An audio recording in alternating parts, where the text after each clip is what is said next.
The early 20th century found the United States in a race with the rest of the world for influence in the Pacific.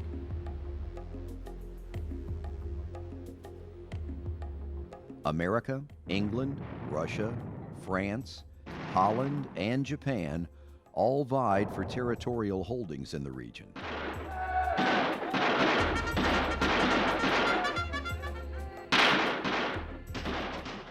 Having wrested the Philippines and Guam from Spain, the U.S. also controlled Midway, Samoa, and the Hawaiian Islands.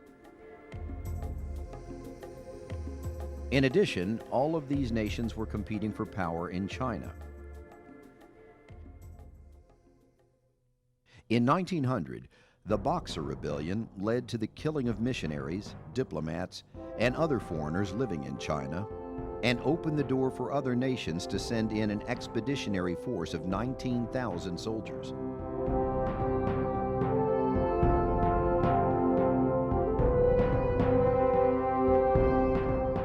In the treaty that resulted, Britain was the clear winner, and although it would maintain a military presence, the U.S. had clearly lost influence in China.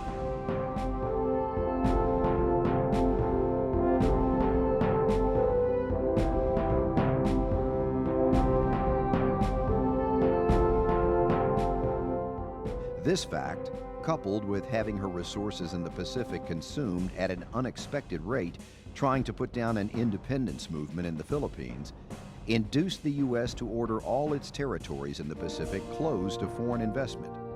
The Japanese in particular took offense to this move, but said nothing. Japan had become the first Asian power in modern times to defeat a European power in armed conflict. In 1905, it defeated Russia at Port Arthur, and Admiral Togo's fleet decimated the Russian Baltic fleet in the Tsushima Straits on the 27th of May. This, coupled with the 1894 defeat of China in a battle for influence in Korea, made it clear that the Japanese were the preeminent power in Asia. To achieve all this, after existing for centuries as a closed feudal society, had taken Japan fewer than 50 years. She was now a thoroughly modern nation, but she had achieved her success by following an ancient code.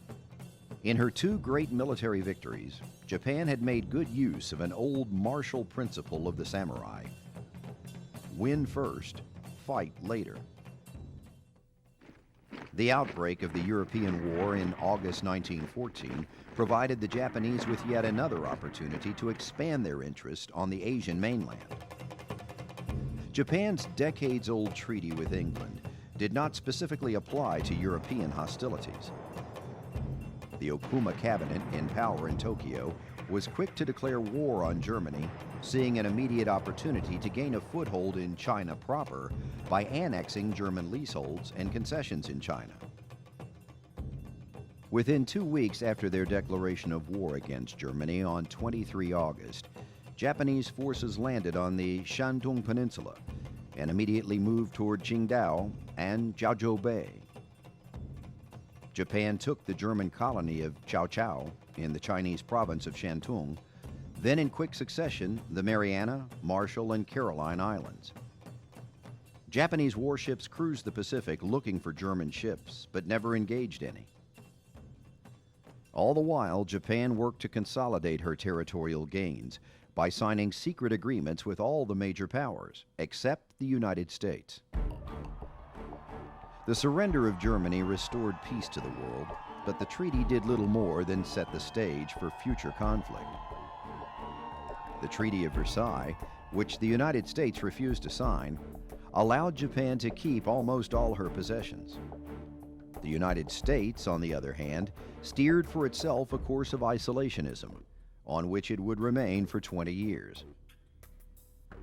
The news in 1921 that Britain was not anxious to renew the Anglo-Japanese Treaty and that she and the U.S. wanted Japan to cut back her navy was seen as an insult. At the Washington Naval Disarmament Conference in 1921 and 22, the Japanese delegation fought in vain for parity with the British and Americans. They finally accepted a 5-5-3 ratio with reluctance.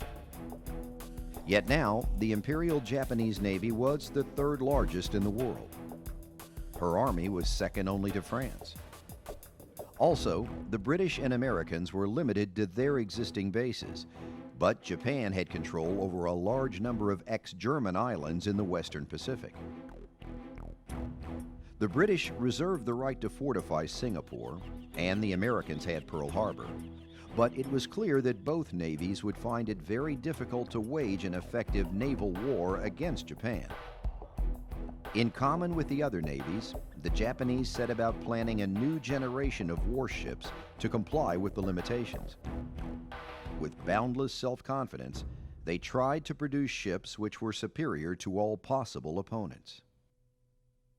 The result was a series of unorthodox warships which incorporated speed, gun, and torpedo armaments which were a cut above all other navies. The Long Lance oxygen-driven torpedo was faster and had greater range than any other used in the world's navies. The Long Lance delivered an 1,100-pound warhead at a speed of over 40 miles per hour from a distance of over 22 miles. Another great advantage was that the oxygen bubbles dissolved and left no telltale wake.